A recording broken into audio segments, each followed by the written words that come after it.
Oh no, not another live action. Haven't we had enough? Come on, just come out. I've been waiting a long time for this. I don't want to be disappointed. Please let me not be disappointed. Hey! You have to understand, that wasn't me. You got to know, now it's how we. Clearly, it is a very big time for Netflix adaptations at the moment. My first thoughts on Parasite, it's just come out. I'm not going to be spoiling anything in this video, but it's going to be like a general short kind of thing, because I am a huge Parasite fan, and I was really interested to see where they were going to take this.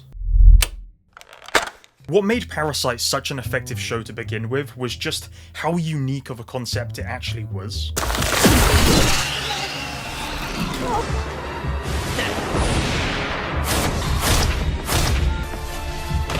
It's not to say we haven't seen iterations of aliens attacking people and taking over their bodies, but this was handled in a really cool way. In terms of visual elements, the original anime is genuinely really effective as a horror, and I don't say that often about anime. I don't usually find it scary in any way, shape or form. I love seeing the parasites fall to Earth. It just takes me back to 2007.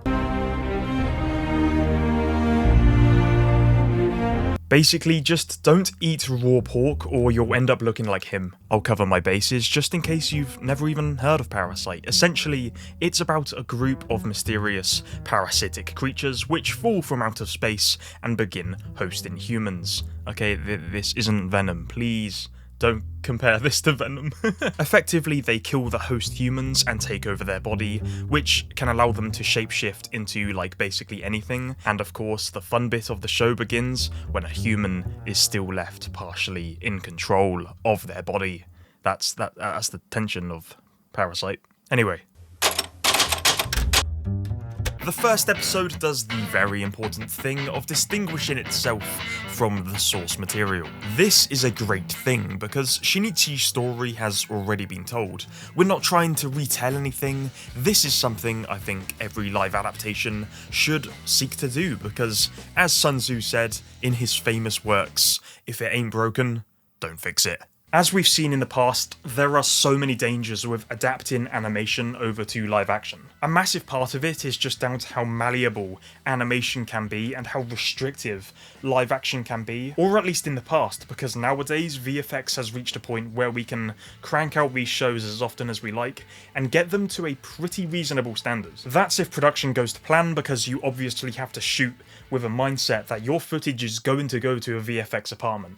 This stuff needs to be done in camera, at the time, meticulously crafted. To its credit, the technical and visual elements of this live action is pretty fantastic. The storytelling, on the other hand, was that any good? It's so much better to use the world which has already been built as a springboard for new ideas, new stories. So long as you're playing by the preconceived rules of the universe, you're way less likely to upset fans and you're inviting them into a new perspective. In a lot of anime, we have internal monologue to guide us through the characters' thought processes. Internal monologue can work on the rare occasion, but if you use internal monologue in the wrong way, it can definitely take a lot of tension away from the scene, because in horror, anticipation is one of the strongest tools in your arsenal. I have just stepped into the shower directly after turning it on. I, for one, feel nothing in my life. Not physical pain, nor emotional. My skin has been feeling really dry recently. I might have to change to a better moisturizer. Yeah, I'll have to pay more, but it's better for long-term health benefits. Maybe it's Maybelline. Wait, is someone behind me? Yeah, you guys get the picture. The benefit of live action is you can use real actors, real talent who can express their emotions much easier than you would have to draw through animation. The new protagonist, Jeong, is engaging and, my god, the sound design is incredible. There are so many times in this live action where audio and the sound design is used so well to push the horror narrative forwards. Even on the first episode where Jeong is on the bus and she senses the opposing parasite, it's really well done. I apologise if I say any names wrong, by the way. I do struggle sometimes. I'll happily admit that some of my favourite series ever made have been K-dramas. I think the way they execute visual storytelling is on a whole different wavelength, and it works so well for an adaptation of an anime.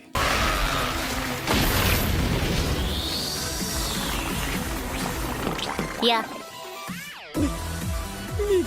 I think what it's done is taken all the elements which actually work really well in live action and uses that to propel the story, because so many times live action shows try to be like the anime. You cannot compare animation, and you certainly can't turn that into live action. You need to make live action its own thing. If you fail to capture the concepts, messages, and thematic elements the original stories sought to provide, this puts you in a really difficult position, because you have to establish new ways of telling the story, and to its respect it does. It was a danger taking it a different direction, but it's actually really well fleshed out. Of course, there are so many similarities between this and the anime, but do you have to watch the original anime to watch this show?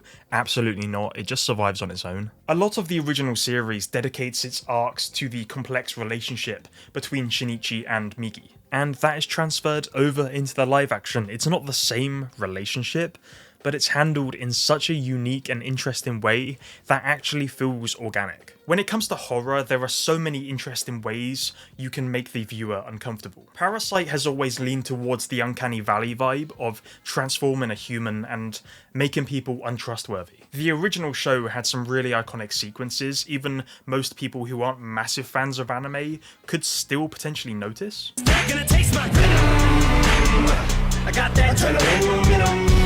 It's quite refreshing because Parasite the Grey actually manages to balance these complex ideas alongside pretty decent spectacle. Obviously, this show is a horror, so there's a lot of horror elements involved, including gore. I loved it. The gore isn't excessive though, it's done to like a perfectly good degree of like, oh okay, there's a lot going on here, it's pretty intense. This is very much realistic to what a parasite situation would look like. It's convincing. It's horrific, and I'm here for it. A problem people might have when they watch this show is just constantly comparing it to the original franchise. There is a huge separation, and that's excellent, and us as the audience should not be comparing this particular show to its predecessor, because it's not trying to be its predecessor, it's trying to be its own thing. 도망가지 않을 거야.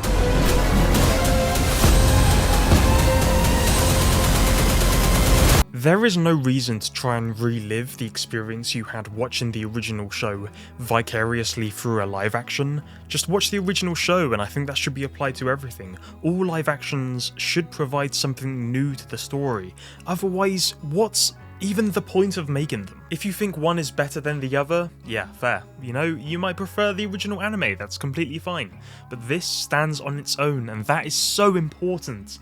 And it's something which should be adopted a lot more, as opposed to retelling stories. My overall thoughts on this show is that yes, it is so worth watching, it's genuinely really good, and it's so nice seeing a live action adaptation be carried out in the correct way. So those are my thoughts. Thank you so much for watching, subscribe if you are new, and take care.